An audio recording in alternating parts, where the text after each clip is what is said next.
Don't be fooled by deceptions. There are times in life where, truth be told, we have to be awakened to what is real. For we live in a world that often seeks to place us and place our minds and place our thoughts into false realities. Just think over the course of your life, or even the past few months, of how often you have heard phrases like, "If you will it, it shall be." Or, "As long as you don't think it's a problem, then it's not a problem." Time and time again, we are led astray to believe that problems aren't real. That when we face problems, that we're not meant to endure problems. Nevertheless, the text reminds us that trials and tribulations are a part of our existence. In fact, problems are real. Our life is not meant to run from problems. Our life is not meant to avoid issues. Our life is not meant to act like they don't exist or believe that they have no power. No. Instead, we are called to accept that trials and tribulations are a part of God's redemptive narrative. You see, in order for us to have ever been redeemed, in order for us to say that we are redeemed, that means that we had to be redeemed from something. In order for us to be redeemed, that means that there are problems and trials that we have been delivered from. So for the purpose of understanding this text this morning, let's review some foundational points. Here it is. One, sin is real. Sin is real. Pain is real. Grief is real. Sorrow is real. Trials and tribulations, guess what? They're real. None of these things will allow you to have the ability to believe that they are fake. The more you avoid them, the more you give power to them. In fact, the real power that comes from within, the power that God gives us, comes from acknowledging problems and acknowledging issues and saying that they are real and recognizing that although they may be real, they do not possess the power to exceed the power of your God. They may be real, but God is better. God is greater. God is more powerful. You see, this is the lesson that we find in our text this morning in Matthew, the 24th chapter. This is the lesson that the disciples had to be reminded of. You see, in the text, the disciples, they are leaving the temple. They're walking out of the temple. They're leaving the temple. And as they are leaving the temple, they point back to the temple. They point to the beauty of the building. I believe they point to the beauty of this building in an effort to show Jesus what they saw. The beauty of it. Had wonderful walls. It was majestic. It was a gorgeous temple. It was being rebuilt. It was beautiful. So they wanted Jesus to see the beauty of the work that was being done. They pointed it out so that Jesus would be pleased with what he saw.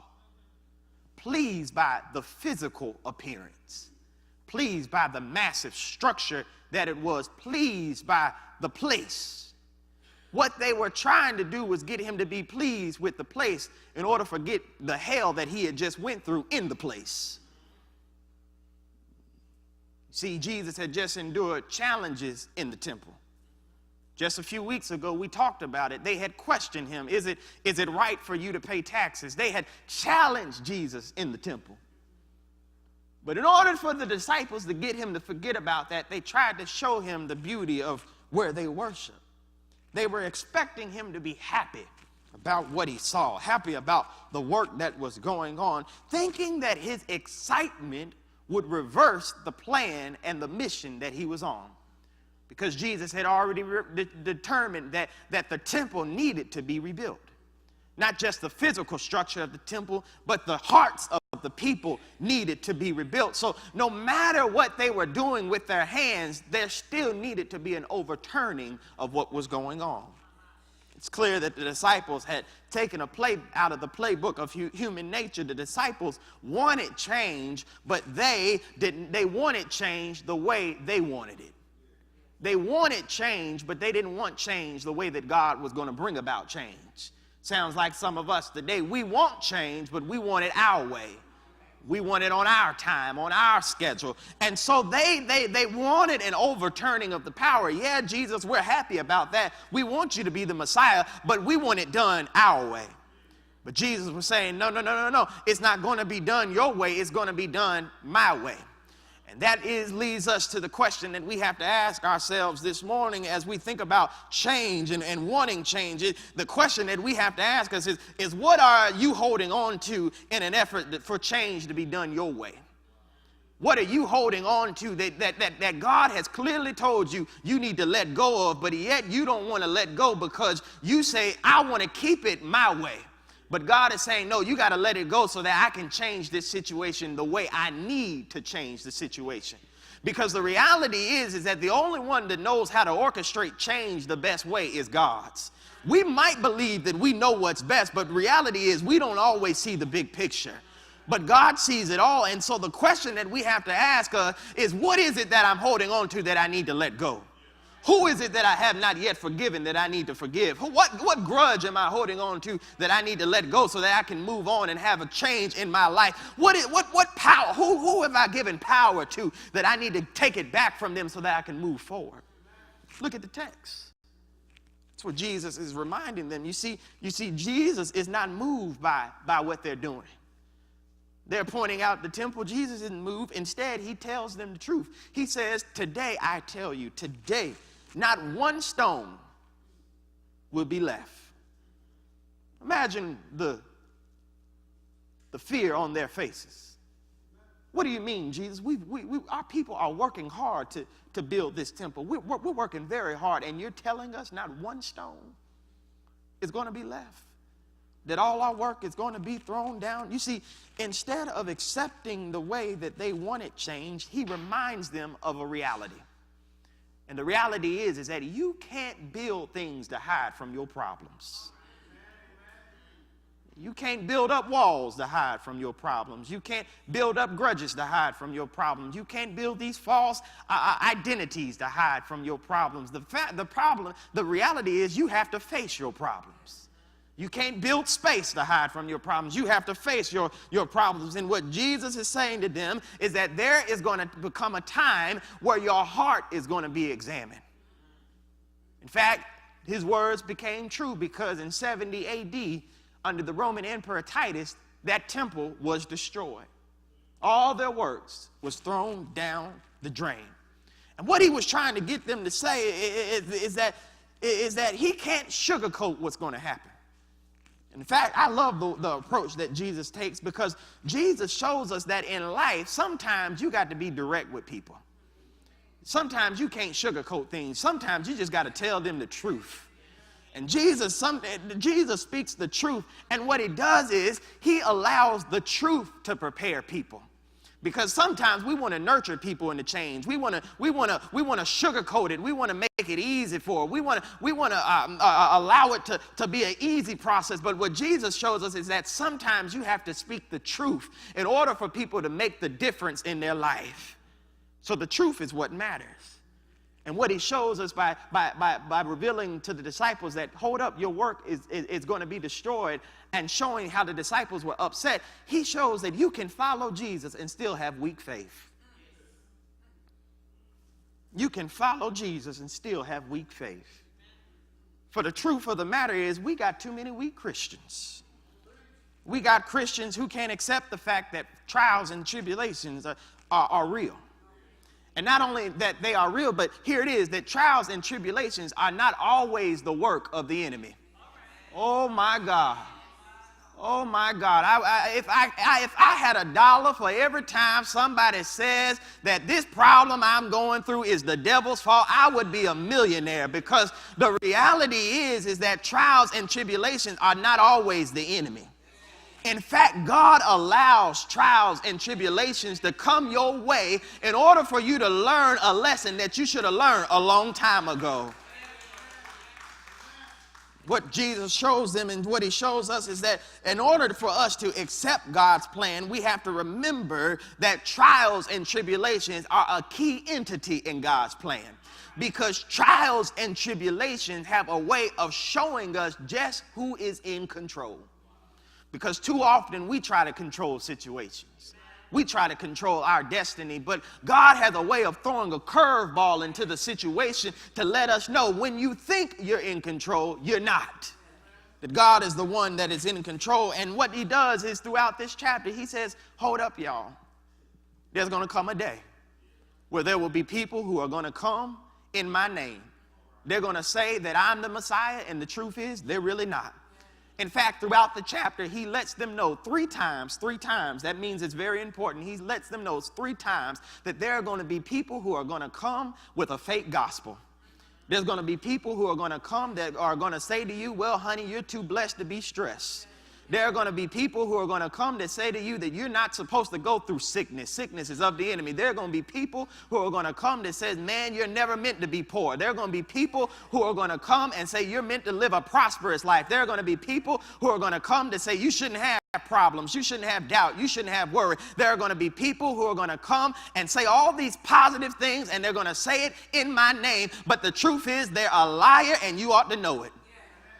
Because when you recognize, when you hear it for yourself, you would recognize that no, that sometimes I have to go through poor moments in my life just to realize how rich my God is, that God is able to provide for me, that sometimes I have to go through sickness in my body to realize that the God I serve is a healer, and that if it had not been for the Lord on my side, I don't know where I would be. Sometimes I have to go through people lying on me to show me that God is able to fight my battles, even when it seems like the road of destruction is all around me. Sometimes I have to go through some stuff. What Jesus shows them in the text is that God does not always provide a way around situations, but in fact, God provides a way through situations, so that you might make it out safely, that God will put you in some circumstances just for you to recognize that if it had not been for the Lord, I would not have made it through this, instead of trying to take you around it. And here's the issue. This is why we have many weak Christians, because we got too many people trying to run around the issue instead of going through the issue. That's the reason why we can't really have unity in the church, because we want to avoid conflict. Help me, somebody. I'd rather talk about you at home instead of saying something to your face. Come on, somebody. Come on, somebody. We run away from issues instead of saying, honey, I know we don't get along, but we need to sit here and work it out, because the God that we serve loves us enough to see us through this difficult challenge. So Jesus clarifies to them. He clarifies to them. He says that people are going to suffer. And then what he says to them, here it is. He says to them that there are going to be those that are going to come. They're going to come in my name, and they are going to come and they're going to say all this stuff. And here it is. People will go astray. People will go astray. Why? Why, Pastor? Why will people go astray? People will go astray because they'll believe what they want to hear. They believe what they want to receive rather than receiving the truth. People will believe that they're not called to temptations. People will believe that sickness is not supposed to be upon them. People will believe that all these things are the devil. And what will happen is they will believe it so much so that they will forget how to trust in a God who can see them through it. Believing more in a lie than believing in God. But Jesus clarifies for them. He says people are going to suffer. And then let me say it like this. Here it is. Not only will people suffer, but Jesus makes it very specific. He says, my disciples will suffer. Whew. What do you mean, Pastor? You mean I can be following God all my life and still go through some trials and tribulations? Yes. What do you mean, Pastor? You mean I can be a faithful steward? I can pay my tithes. I can go to church on time. I can be in Bible study, and I still got to go through things in my life? Yes. What do you mean, Pastor? I can be at church every time the door opens and still have sickness running through my body? Yes. Because that's the way for God's glory to be revealed in your life. If you have never been broken, how will you ever know that God can fix you? So Jesus says, you're going to suffer. You're going to suffer. And the difficulties are not meant for you to go around, but they're meant for you to go through. So the second question that I have for us today, church, is, are you afraid to suffer? That's a real question that you got to ask yourself. Are you afraid to suffer? Are you afraid to suffer? Jesus reminds his disciples, he says, don't be fooled. Don't be fooled. Trials are going to come. But instead of complaining, be prepared. Here it is. Instead of being mad, be prepared. Instead of being worried, be prepared. Instead of getting frustrated, be prepared. And no matter where you are in your life, somebody might be having a great day today. Somebody, on the other hand, might be having a bad day. But no matter where you are on the spectrum, whether you're having a great day or a bad day, you ought to be prepared that trouble is somewhere nearby. Because when you are prepared that trouble is somewhere nearby, that means you are never taken by surprise when the enemy shows up. See, the biggest problem that we have as believers is that we underestimate how clever the devil really is. We underestimate how much authority and power the devil has over our minds. We underestimate the schemes of the enemy. But here is the key, that you are not called to underestimate the enemy, but you are called to be prepared for the enemy. And this is how you are prepared for the enemy. Don't live your life in fear of the unexpected. Rather, live your life in faith, knowing that no matter what comes your way, your God is able to see you through it. No matter if the doctor report comes back bad, you know that God is able to see you through it. No matter if it seems like you have more bills than you do have money, you know you have a God that can see you through it. So don't spend your life living in fear. Rather, live your life in expectation, knowing that no matter what comes my way, God is still able, and I expect God to show up and to show out in my life. And so what Jesus does, he prepares his disciples as he prepares us. And the way he prepares them, he says, this is what's going to happen. You're going to have rumors of war. You're going to have kingdoms rise up against kingdoms. You're going to have famine in the land. You're going to have earthquake. All these terrible things are going to happen to you. He does not sugarcoat it. He lets them know this is what's going to happen so that they might be prepared, so that when it shows up, they'll know what to do. And here's the key. When it shows up, instead of worrying about it, learn how to pray about it. Instead of complaining about it, learn how to trust God to see you through it. And here's the truth, is that God, because God spoke it, it's going to come to pass. Here's the moment where we're going to take off a little bit. Because God spoke it, it's going to go to pass. Because not only did he speak, here it is, not only did he speak the negative things that were going to happen, but he spoke a positive blessing over their life. He told them, he said it, he said there will be rumors of war, there will be kingdoms against kingdoms, there's going to be famine, there's going to be earthquakes. Yes, he spoke it, so it's going to go to pass. But if you drop down to verse number 13, he says these prolific words, but he that can endure until the end shall be saved. That's good news right there. That's the place to praise God right there, because what he's saying is that even though trouble comes, even though trials and tribulations will take place, if you have the power to endure it, you're going to make it through it. If you have the power to trust me, you'll see that I'm able to be with you. So that's the question. That's the last question that I have for you this morning. Do you have the will to endure? Do you have the power to believe God to see you through your circumstance? Do you have the power to know that God is able to help you no matter what you're going through? Do you have the power to endure the troubling times? Because no matter what is happening in the world today, you can't have fear. You can't give over to fear. No matter what's going on, you can't allow the enemy to sink you and to make you feel like you're not able to make it through your burdens. Instead, you have to have the strength and the spirit to know that God has the power to save you if you just endure. You see, Jesus warns them against deception and opposition, reminding that people will seek to divide those who are believers. However, your survival, here it is, your survival is hinged on your faithfulness.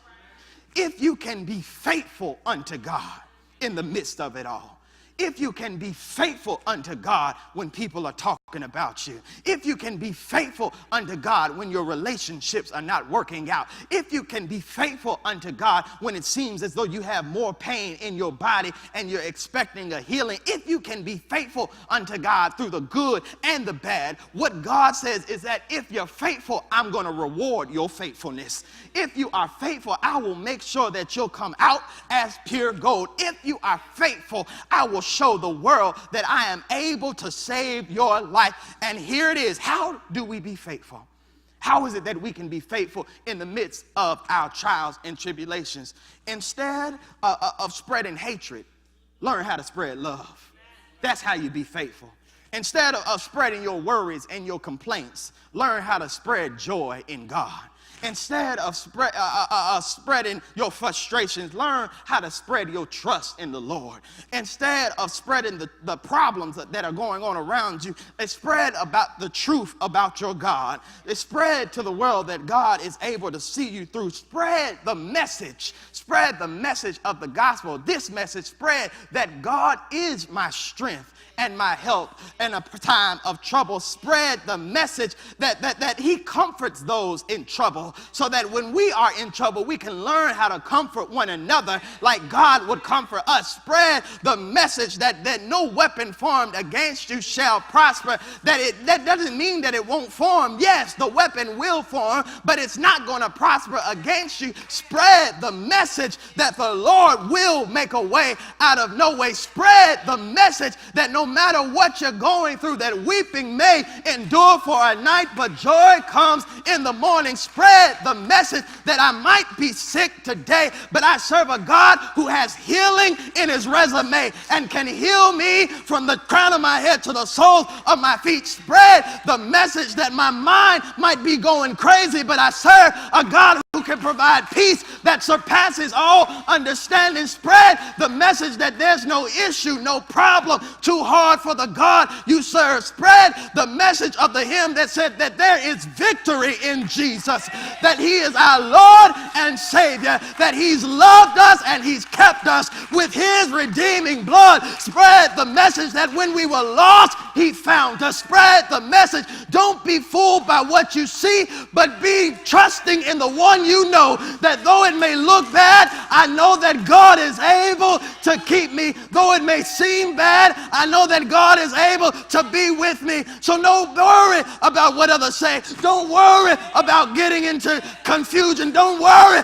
about that, but trust that God is able to see you through. I don't know who it is that I'm talking to, but there's somebody here that needs to know that it might look bad right now. It might seem bad right now. It might seem like you don't know your way out, but trust in God who says, I will see you through this. I've been through this before.